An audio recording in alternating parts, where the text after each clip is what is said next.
those attacks are not just an issue for the minorities, gender, sexual minorities, or otherwise.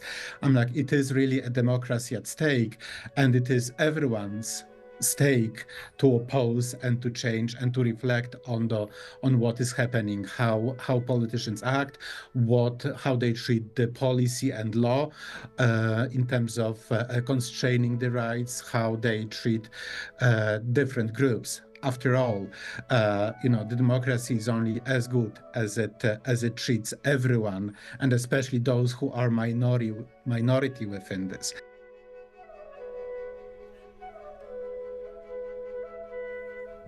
Well-funded, transnational, far-right, anti-gender movements are currently a grave threat to human rights and democracy across Europe, and certainly also to women's rights, of course. And their ambition and footprint is only growing. We've seen this in France, in the UK, in Germany, in Hungary, in Poland, and beyond.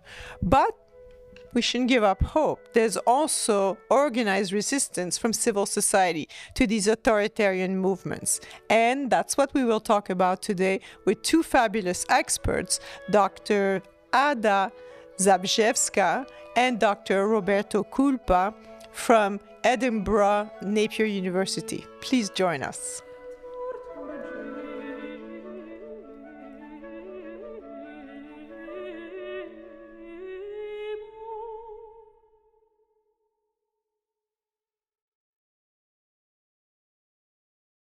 Hello, I'm Françoise Girard with the Famous Podcast, and today we will speak about the resistance to anti-gender movements in Europe, a topic that is of great interest to us. And to do this, I'm very pleased to welcome Dr. Adrianna Zabrzewska and to welcome back Dr. Roberto Kulpa, who was with us a few weeks ago. They are both experts on this topic of anti-gender movements and the resistance to anti-gender movements, and they're currently carrying out research on this very topic. So welcome, Ada and Roberto.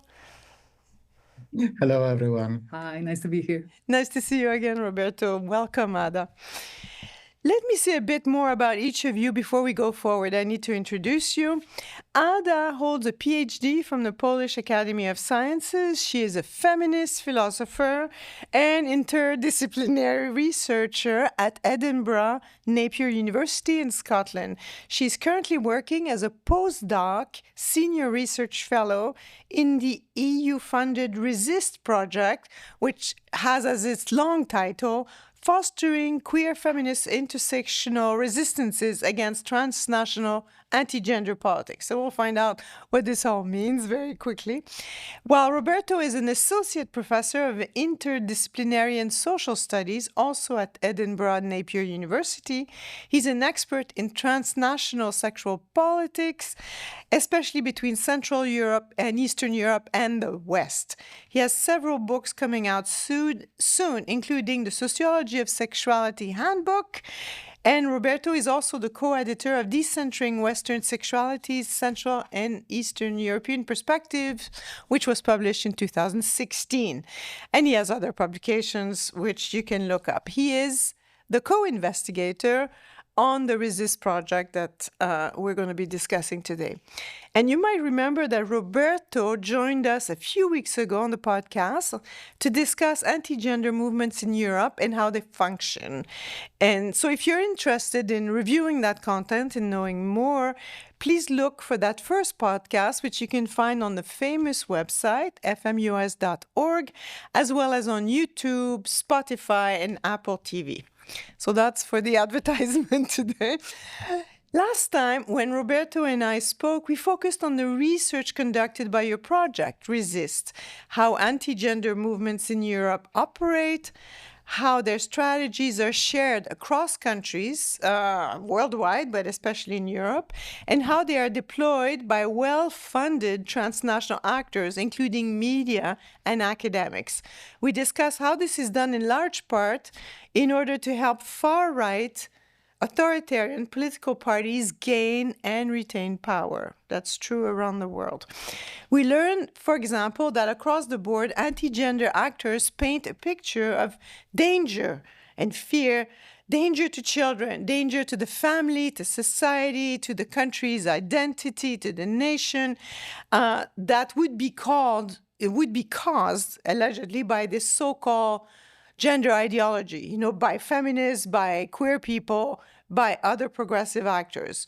But we also learned that the strategy used to stoke this fear and outrage vary quite a lot according to the country. So, for example, in the UK, anti-trans discourses and policy actions have been the main approach to create the idea of a threat to women and girls. But in France, it's been more attacks first on same-sex marriage. That was supposed to be the threat that was going to destroy the family. And when that campaign failed, because same-sex marriage was approved in France, then the anti-gender politics turned to sex education in schools as the grave threat. In Italy, there's been a sustained attack on lesbians and on their right to become parents. So there's, depending on the country, it varies, but it's always around sexuality, gender, and those topics, abortion, depending on the country. These attacks, of course, have had a terrible real impact on real people. As you write in Resist's reports, the goal is to paint LGBTQI plus people, feminists, and others working for gender justice as a problem and to create a controversy around them, their lives, and their rights. This results in concrete discrimination and in violence, physical, verbal, online violence, with all kinds of additional consequences for their people's jobs, their education, mobility, their safety in public places, their mental health, and more. But today, what we're going to do is not talk so much about the attacks, but about the resistance to anti-gender movements. What can we do to resist this juggernaut? You're both from Poland originally.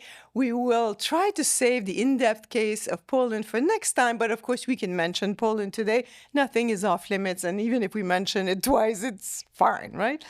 So first, let's talk about what you found in your research. In the face of powerful anti-gender attacks across Europe, what have you seen emerge in your research in terms of resistance by civil society actors? Who are the main actors of this resistance? So I don't know who wants to take it. Is it you, Ada? Yeah, go ahead. Let me try. Yes, our project concentrated mostly on people who are directly influenced by anti-gender, anti-trans, anti-feminist attacks, and that actually means a very diverse group of people. Mm-hmm. And now I will enumerate certain categories, but in fact, those can be intersectional because people's identities are multiple and are intersectional. So we talk to women who are impacted by gender-based violence, by gender discrimination at work, unequal pay, limited access to abortion or contraception. We talk to transgender individuals who are impacted by a lack of trans-affirmative care, who are also affected by a vile, hostile, anti-trans environment, especially in contexts such as UK. We talk more broadly to LGBTQ plus people who are also impacted by anti-gender politics, and also to migrants, people in exile, so also queer activists from Turkey, from Belarus, and other contexts, because as it transpired in this project, anti-gender narratives usually intersect with anti-immigrant sentiments, and basically with xenophobia and being afraid of difference, whatever form that difference takes. Yeah. And in this, we also kind of look more specifically at different groups, professional groups, where people, by the nature of the work they do, can create a meaningful behavioral change, attitude change, and create that ripple effect of opening up, minds, kind of, and inducing that social change. So we were particularly interested also in people who work in education at different levels, so in schools, at universities, and who by the very nature of their job, have the very important and powerful role in shaping people's minds and opinions. Yeah. We've also looked at professionals in healthcare systems, so doctors, so those who, provide those services or cannot provide those services because of the political restrictions, and who would like to change this. And also journalists, for example, and the people working in the broad sphere of culture and arts, as the public figures who more broadly create certain, cultural capital and points of reference for for people. And the role and activities of those professional groups are equally important to the engagements and advocacy and activism of the people who are directly attacked by anti-gender movements, because precisely as we've said in the previous meetings, those attacks are not just an issue for the minorities, gender, sexual minorities, or otherwise. It is really a democracy at stake, and it is everyone's stake to oppose and to change and to reflect on what is happening, how politicians act, how they treat the policy and law in terms of constraining the rights, how they treat different groups. After all, the democracy is only as good as it treats everyone, and especially those who are minority within this. But ultimately, democracy is not a majoritarian rule. Democracy is not the rule of the majority. They often say the test of a democracy is how it treats its weakest members, right? So Absolutely, the most vulnerable. So what you're describing then is the various groups of people getting attacked by these anti-gender movement being demonized, as well as allies, professional allies, some of whom might also be members of one of these groups. But, in education, in healthcare, in media, journalism, I assume there's some allies in politics as well, people who are prepared to stand up for the rights of migrants, of women, of trans people, of LGB people, and other queer people. What you were speaking briefly about the importance of understanding this intersectionally. In other words, it's not like trans people are over here and migrants are over there and women are over here. What you find is that a lot of people have multiple identities. No, is that one of the things that you've seen? Yes, we've seen that, and also we see it reflected in how different collectives and organizations work with one another.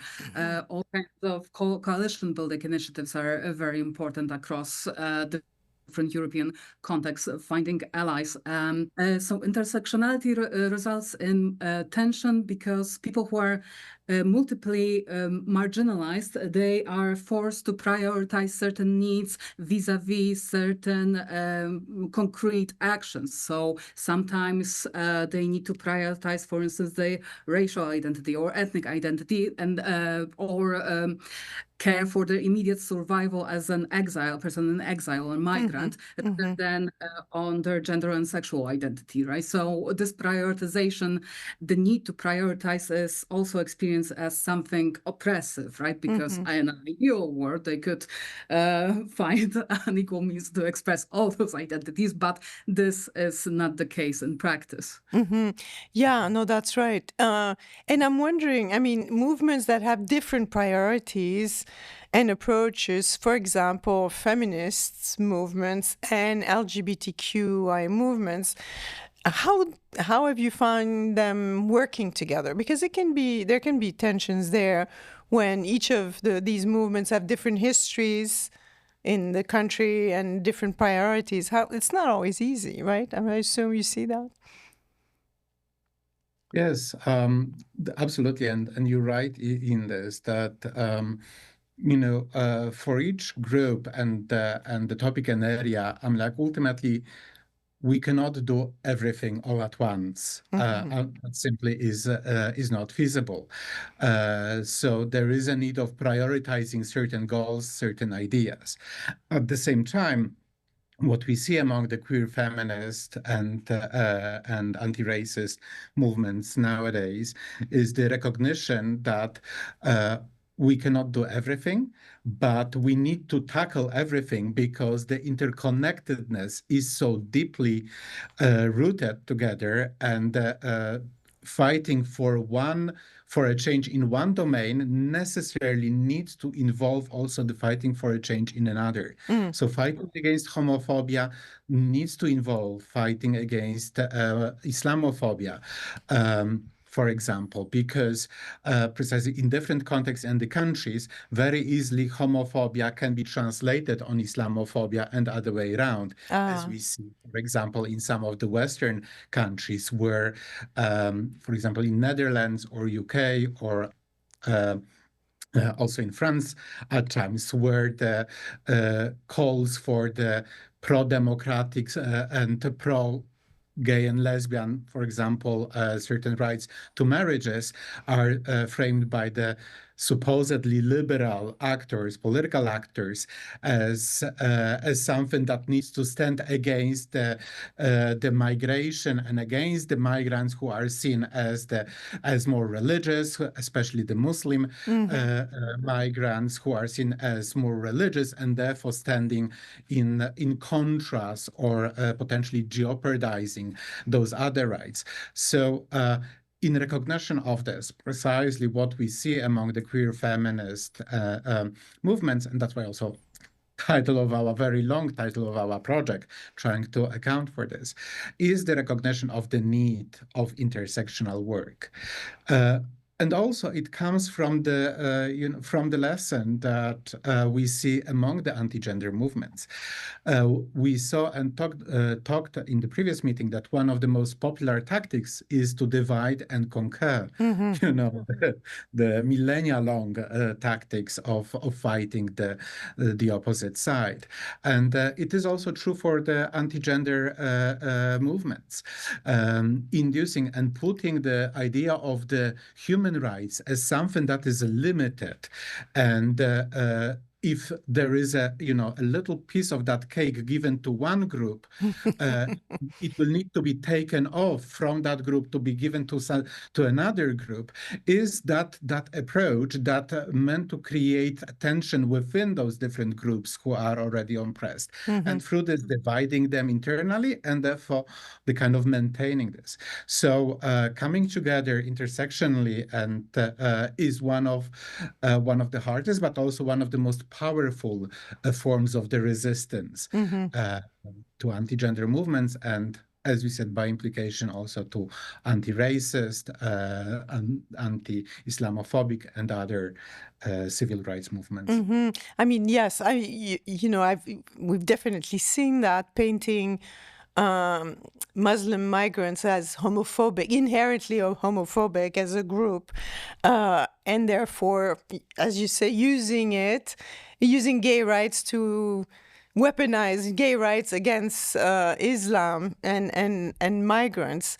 But we've also seen it, using feminism to attack trans rights, right? Saying that trans rights are a threat to women and girls everywhere, and developing some pretty outlandish scenarios, right? That somehow, people are going to become trans so they can enter women's prisons and then rape women. I mean, this is such a far-fetched scenario, but it's had traction. Like, people actually get worried about this. The fear and outrage really is working.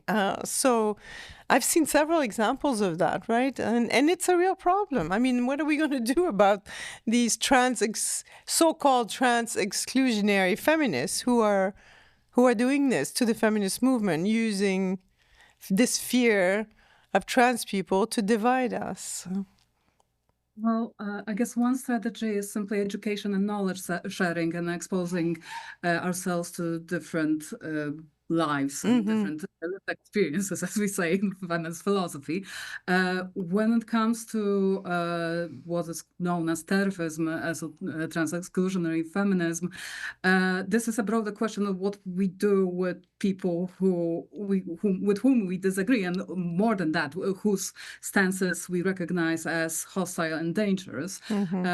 One strategy is always to declare oneself as trans-inclusive and anti-TERF, and to be very vocal about one's position, and also to embrace it as an ethos that is also translated in not only what you say, but also what you do, how you act, and who you invite as your collaborator.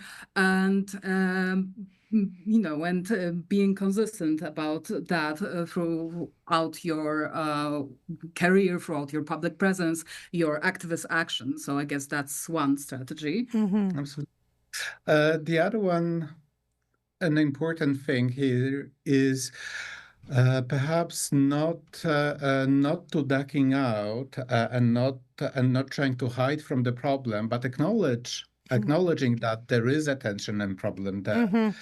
And it is a terrifying one and very problematic one. Because ultimately, people who are trans exclusionary, they very often in their activism call upon feminist and gay and lesbian actually rights. We saw it, for example, in the UK, where very often the public speeches of those trans exclusionary actors started with "me as a lesbian in support of human rights," as a feminist.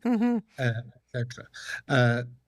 And it is hard to acknowledge for oneself. Are they feminist? I'm like, and it's easy, and sometimes we might have that reactions like, no, they are not. I'm like, anyone who is actively excluding other minoritized group, does not live up to our idea of feminism. On the other hand, who am I to kind of deny the idea of the feminism to the others? After all, the very core of feminist ideas and queer ideas is the attention to the pluralism of the perspectives, that there is no one feminism. There are only feminisms, always already in plural. There are always already queer strategies. And if we are to accept that diversity, we also need to accept and face the challenge that within those, there might be other people with whom we disagree and who may want actively deny us the right that we are not denying them. Right. It is a very deep philosophical and ontological problem. So staying with a trouble is something that we must do, I'd say here, for us to exactly not to give up, because sweeping problems under the carpet has never solved any problem, and it always at some point just creates even bigger mess and creates a bomb that will be even harder to deal with.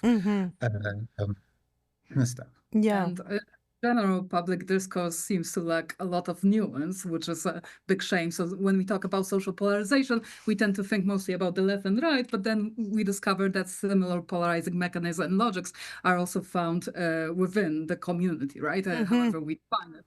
So generally more nuance is needed. Right, and we're not immune to that exact mechanism that we were describing that is used by far-right anti-gender movements. They can do this to us inside our movements as well, right? Stir the fear and the outrage and the worry that someone's taking something away from us. And yeah, we're just human, right? We're not. But I like what you're saying about keeping on the problem, like not trying to avoid it, like sitting with it. And also, I would think going back to first principles, like saying, so, but what do we stand for, as feminists? I mean, I'm tempted to say they're not really feminists, but rather than succumbing to this kind of impulse. Go back to first principles. What is the meaning of inclusion? What is the meaning of diversity? What do we mean by intersectionality? Who has the power? Who is vulnerable? Like really unpacking things that can really help us figure out what our posture is, and looking at some facts also, what are we talking about here, and what's the reality of what we're describing. But it's not easy, right? Working, and we have to sort ourselves out inside our movements, even as we face this huge, well-funded, transnational anti-gender movement trying to, to basically erase us from existence. They would like feminists to go away, queer people to go away, certainly queer feminists to go away. Yeah, and deny us, every opportunity. So it's challenging. It is. And maybe the final thought here, it's also something about the generations. And in that staying with the trouble, it's also thinking and recognizing our histories and generations, and simply changing realities in which we live and changing priorities for differently marginalized groups with the time. What examples do you see of that generational change in movements? First example that comes to my mind is Polish, so I'll try to... Yeah, go ahead. Also, we can speak about Poland. It's okay.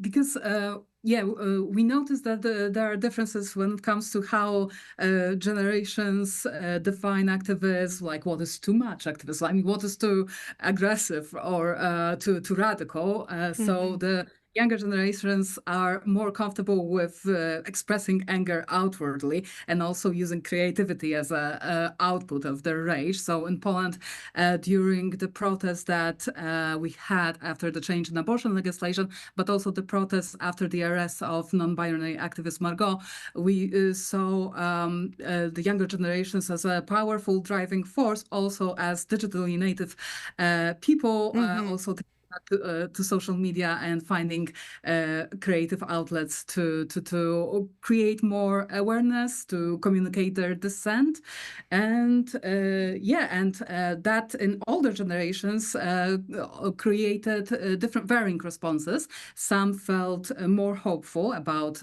what is going to happen next, what this generation, new generation, will offer. Some were more careful, more restrained in their exactly.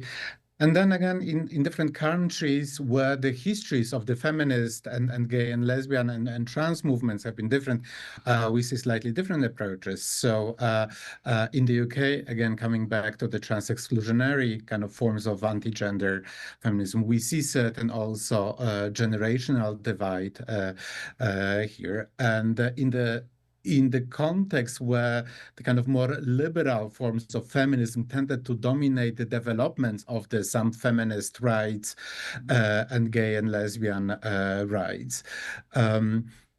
We see the kind of the language where the younger generation of people who grew to accept the status quo and don't see those rights as hard-won rights anymore, but just see them as taken, as a starting point of what is, and demand more and want to push more because this is their reality where they are and where they want to see themselves. And that pushing for more is often read by the older generation of people active in fighting for the rights as pushing too much of a boundary, going unnecessarily beyond or threatening this, what for them people was a lifetime of a work. And of course we all are very attached to the fruits of our labors. Right. And therefore, in the given climate and situations, pushing for more may be seen as unnecessarily threatening what already is. And therefore the kind of can be one of the reasons reasons or motivators to go into this more, secluding and the exclusionary forms, trans-exclusionary forms of feminism. But again, it speaks specifically to the different national, cultural, social histories and the movements. In Germany, for example, we see a very different attitudes and more broadly the very frail politics that connects with fight for anti-Zionist politics or pro-Palestine.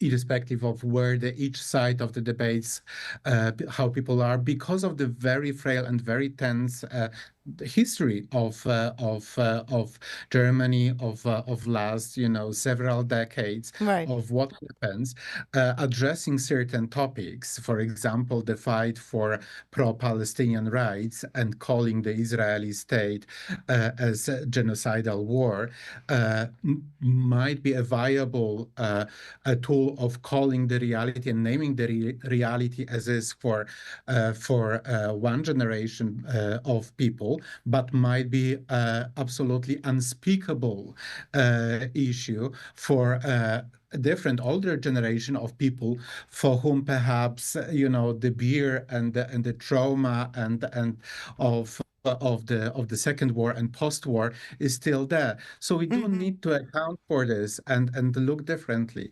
I'm not saying that these are the reasons for the stuff, but each country and its history and culture will heavily develop those activist advocacy attitudes. And what we now see with trans-exclusionary forms of feminism, or whether people want to go in more intersectional or more single identity-based forms of activism, very much come from those national and individual histories together, the kind of this melange that, again, is very uneasy to untangle. But perhaps also we should not be trying to untangle it and just accept it. And as we said, stay with the trouble and try to kind of move on with it, because finding easy solution is perhaps also a very futile idea. And, simplicity, while we might desire it, well, actually, in itself can become also a very dangerous tool and quite oppressive in its own. Right. Yeah. No, I mean, there's that temptation, right, to simplify the problem, and then maybe we can just manage the situation, not resolve it, right? We can just continue talking and keeping certain dialogues open. There's some dialogues that are not fruitful, but some others might be. Can we talk a bit about Hungary? Since we had excellent news in Hungary a few weeks ago when the voters actually booted out Viktor Orban's far-right party, Fidesz, which had been engaging very actively in anti-gender politics. I mean, they passed all kinds of laws to ban legal gender reassignment, to ban adoption by same-sex couples. They prohibited giving information to children about LGBT and sexual orientation and gender identity. The Istanbul Convention on Violence Against Women was never ratified by the Orban government. Hungary is one of the few countries in Europe that didn't ratify it. And university programs in gender studies were banned as corrupting, the minds of young people and undermining the families. So there's quite a track record of the Orban regime and Fidesz using anti-gender politics to maintain themselves, to gain power and maintain themselves in power. And yet they were booted out. What role did the resistance in Hungary play? Are there exciting examples of what the Hungarians were able to do? So here with a small caveat that we're not ourselves the specialists in Hungary, and of course we kind of know about what's been happening and what we're hearing from friends and colleagues. And while, I absolutely personally acknowledge, and I'm also very happy, of course, with this, because the change of the government is clearly for the better, and Peter Magyar's, clearly pro-European, pro-EU stance is something to be absolutely welcome, because EU policies are one of the main drivers of the attitude and social change across most of the European countries here. So that's definitely is a positive thing. But unfortunately, I'm also a little bit of a skeptic here, so I would not jump the gun so quickly. And trying to remember that Magyar comes from the same political camp as Orban. Yeah. Only until very recently, he was part of the Fidesz party. Yeah. And also during as many colleagues in Hungary who are in LGBTQ and feminist advocacy and activism have been pointing out is that all the political campaign was suspiciously quiet about women's rights and minorities' rights. That it was not outspokenly against, as in the Orban's camp, but it has not also been embraced. So those shadows and silences, I think, are also quite telling. Right. That there is unease in this government and in Magyar's camp about it. That exactly speaks to his political trajectory, which is from the right and center right coming through. So we need to bear this in mind and see what happens. And I think actually Poland is a good example. Yeah, I also remain skeptical precisely because of my Polish positionality. Like in the last couple of years, we seen massive, powerful mobilizations that at the time felt momentous, as if change, like substantial real change was about to follow. And then eventually we had a change in government, and there is no reversal, for instance, of the abortion ruling, no same-sex marriage or what they call civic partnership. And it feels discouraging for me and for many other people. Absolutely. So we see that, political change of the political ruling parties brings some breath and relaxation, Sure. and offers some benefits, but it is not as straightforward that anyone who's opposing those outspokenly populist, nationalist, far-right politics of Orban, of Kaczynski in Poland, of Le Pen in France, AfD in Germany, etc., is necessarily and automatically a good guy on our side. Right. That is the feminist queer side. Right. So here we need to really keep ourselves in a reality check, and not to sort of let go the fight, because paradoxically, it might turn out that the fight might be much more problematic than before, because when you have a very clear, outspoken let's call it enemy of Manisi about that, very kind of warlike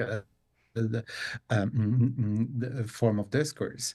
But when there is a very clear opposition, it's very easy to mobilize and put your argument and make your argument voiced and be heard. It's much trickier when your opponent is this liberal, political, well-cultured politicians who will talk you through in those very rounded words that human, of course, that dignity of the human person. However, there are so many problems that are there to tackle. Who am I to judge that these people's groups' rights are more important than the others? And makes actually, very oblique and very problematic kind of stance that still blocks us, queer feminist rights from happening and taking shape. Under this very slick and smooth rounded words that are much harder to pierce and show their absurdity and true nature than it is, for example, with those very outspoken far-right populist anti-feminist. Right. I mean, when the far right is in power, we understand where the oppression is coming from because they're so vocal about it. And then, yeah, when the center is in power, the center right, it becomes much harder to pin it down, right? You're absolutely right. But one thing I was interested in Hungary was when the Pride March was banned in Budapest last year, there was a very visible counter march organized by queer feminists, activists, that was, I think, effective. Like, again, you know, it's not as though everything's fine now in Hungary, not at all. But it did create a different vibe, a different atmosphere of hope, and also of, no, we're not gonna stay home and listen to you. We're here and we're not going away. Yeah, I think, again, without claiming any expertise on Hungary specifically, but I think it speaks to the sensitivities that are changing and to people's needs, and that the public sometimes is far more progressive than the political allies that represent them, and that change can occur on a grassroots level in a more dynamic fashion than it does on the state level. Absolutely. And we also need the energy boosts, as you said. The kind of coming together is actually one of those more powerful forms of resistance of the finding support and comfort of the companionship of other people like us who believe in the same causes and ideas and who want to do something together, kind of stimulating each other is incredibly important here. So the coming together, as we saw exactly in the march in Budapest, was an incredible boost of energy, confidence, and that kind of electrifying kind of recharge of the batteries that yes, there is a reason to fight, that we can do it. It's not just us, because as I've said, I'm like, at some point it's very easy to lose sight, of where we are. It's very easy in this constant divide and conquer politics that we need to fight. It's very easy to lose, stop seeing forests for the trees. Right. So actually coming and seeing the forest and that incredible, hundreds of thousands of people coming together is incredibly important, joyful moments, re-energizing, that shows the power of being together, that stimulates people to come together. It shows not only the community members, but also all those professional groups that we've mentioned that are important kind of in shaping broader social attitudes, also in the longer term. Educators, health professionals, media professionals who shape the opinions and perceptions of people, stuff, for them to see the power of people. And it's important to link it also with democracy, to exactly see that it is, again, not only the one specific minority group's issue, but it is a problem of all of us, that taking rights of one group of people is taking rights of all groups of people, de facto. And it speaks to, so yes, the joy here as that resistance strategy, and something that we also see across other countries, persistence.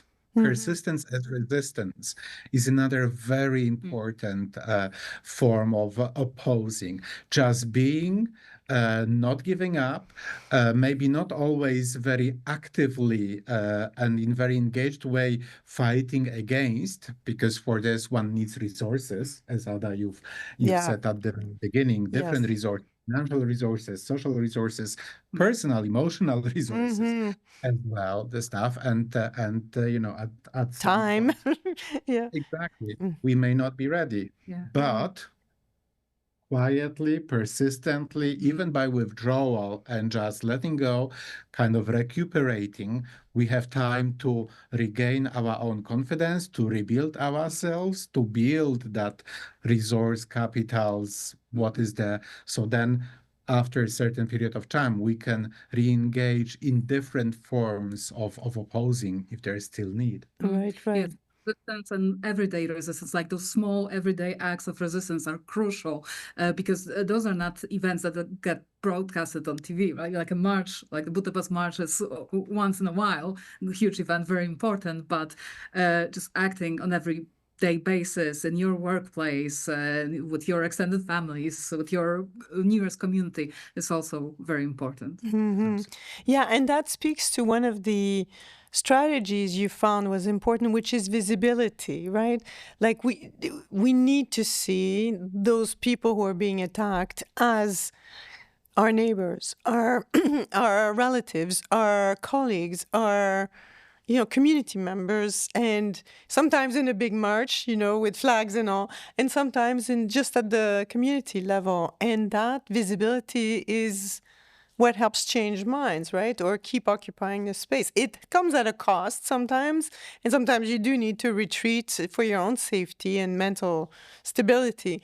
But it is an important strategy to think about, the visibility question. Absolutely, absolutely. Because visibility is about presence and it's about education. So visibility on its own, as such, exactly does nothing, but it kind of acts and changes people's attitudes through those two things.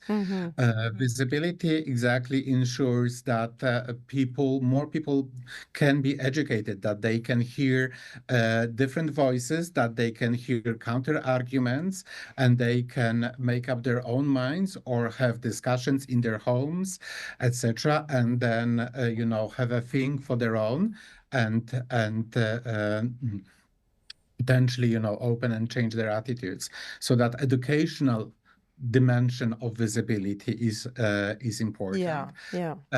And the other one is also the presence, which is slightly different to visibility in the sense that it ensures that the public debate is held with communities and their voices are being heard, and people talk about themselves and are not being talked over. So nothing about us without us sort of approach, which has always been the truth, as we saw through the history of the workers' union, feminist movements, anti-racist movements, any civil rights mobilizations is really exactly about this, ensuring the presence of the voices of people who are drawing from the communities, allows us to understand more, but allows also the kind of creation of the presence, an equivalence of voices. And that also speaks to another very important issue and the task for the media, actually, of not trying to pretend and fight for the really pretentious objectivity that does not exist, and kind of trying to put, we'll put an argument, we'll invite a trans person, and then we'll invite, a neo-Nazi. Exactly, person just to hear the other side, which happens when the topics of gender and sexuality are at the stuff, whereas it would never happen when the issue of anti-Semitism, for example, was the stuff.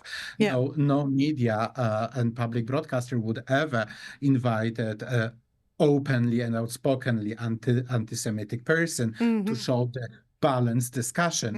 And yet exactly that sort of pretense is happening when we talk about women's rights, trans rights, minority rights, migrants' rights, etc. So there is also that false media mediator objectivity role there that media actually like to embrace, because that creates, the incentive of the clash and clickability and clickbait. approach.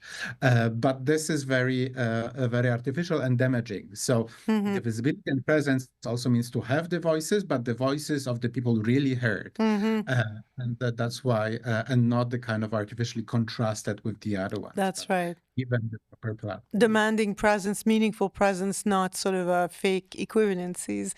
And what is the role, because you spoke about that, Ada, at the very beginning, the role of creativity and the role of resistance in more private spaces. I mean, are there things you're seeing across Europe that have been really fruitful in terms of fostering and fueling the resistance?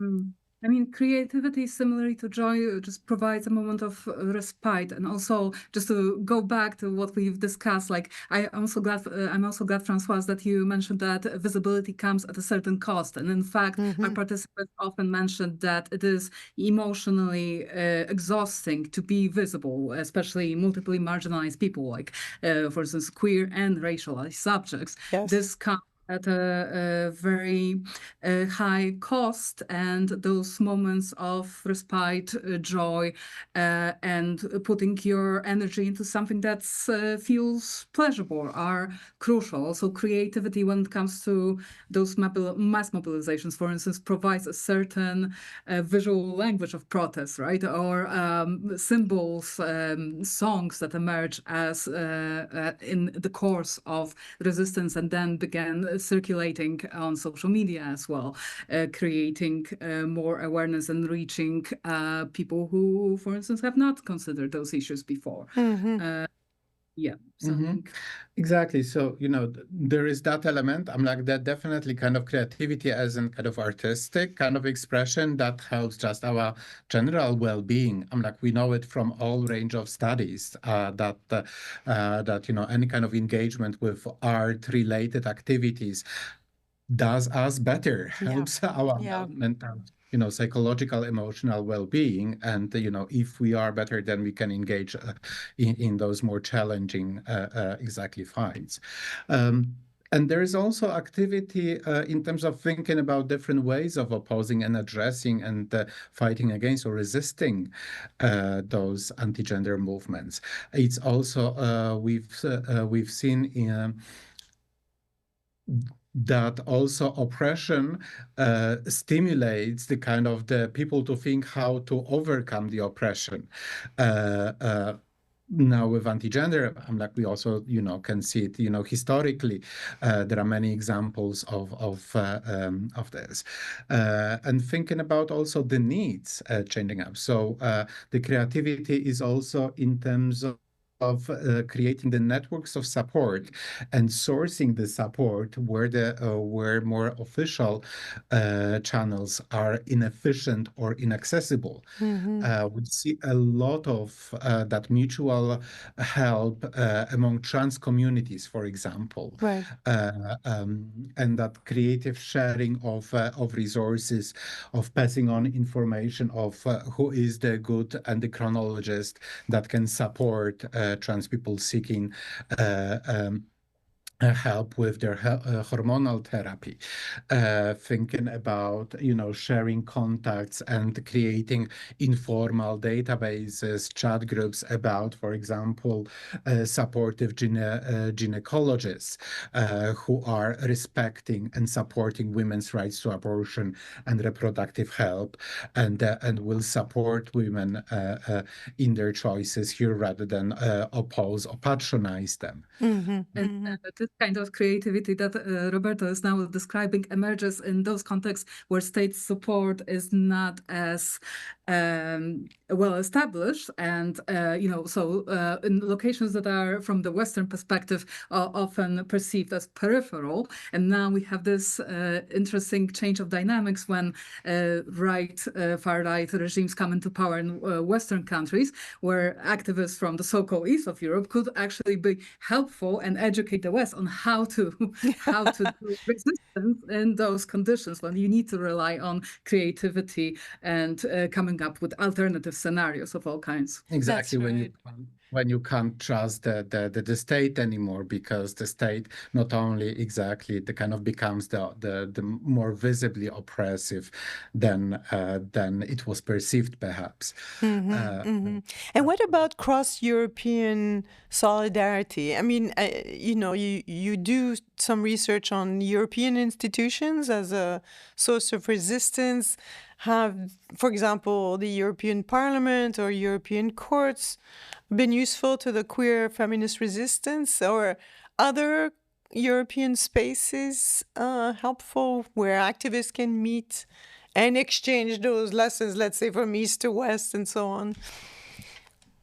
I mean, some of those collaborations and solidarities emerge during the experience of migration, or specifically forced migration, from Belarus, but also recently from Ukraine, from Turkey as well. People are just forced also to collaborate, and then there's usually a very good response of queer feminist organizations within a given context. That is the context where people are relocating to. They suddenly, for instance, open up phone lines that are dedicated to supporting migrants. Bilingual messaging is used on the websites. New grant funding schemes appear, and many other examples of also less formal mutual aid emerge in those circumstances. Exactly. So there is definitely kind of uptake of the institutions, and some, exactly, especially from the civil society, respond and try to adapt.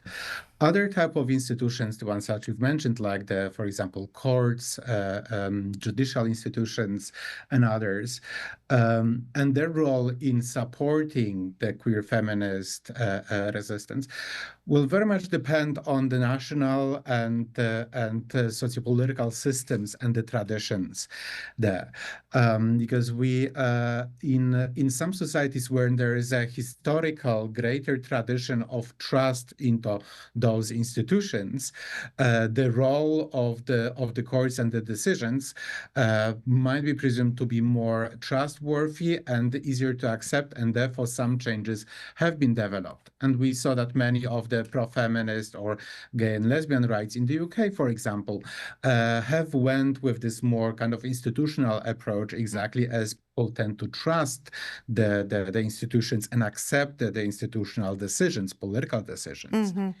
In other contexts, who have, perhaps more troubled history, Spain, Poland, Turkey, and others, the trust to institutions, the public institutions, perhaps is lesser because of those different historical trajectories of those societies, and therefore there might be the greater resistance to those decisions, or unwillingness to adopt what those institutions kind of try to embed. But nonetheless, there is definitely a kind of a strong role played there, one way or another.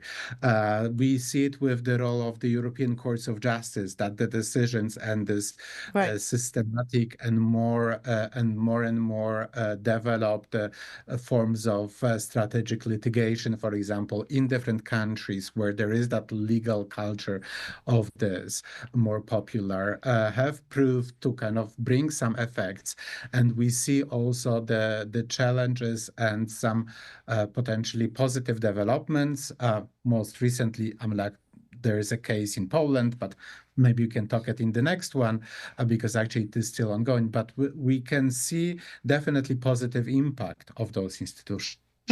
However, and that's the point is, I wouldn't, again, I would be very cautious to kind of to trust too much into those roots and the more kind of formal legal roots more broadly, because whatever can be put into legislation can be also taken away of it and can be withdrawn and changed. And I think, in countries like Poland, people, I'd say, as you said, kind of generally more aware of it because of their history, the stuff.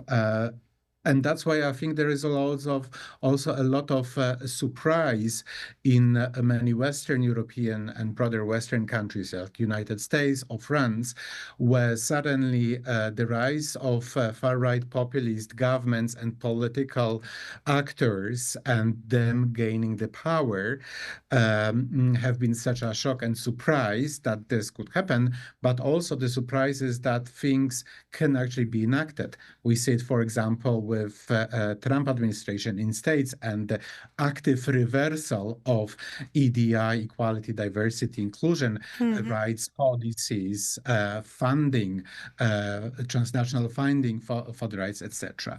And that's exactly is, I think, that one of those troubled lessons that so far the kind of more peripheral and marginalized countries bring with their histories and can share with this, so majority or Western world, that what has been given can be taken away. That's right.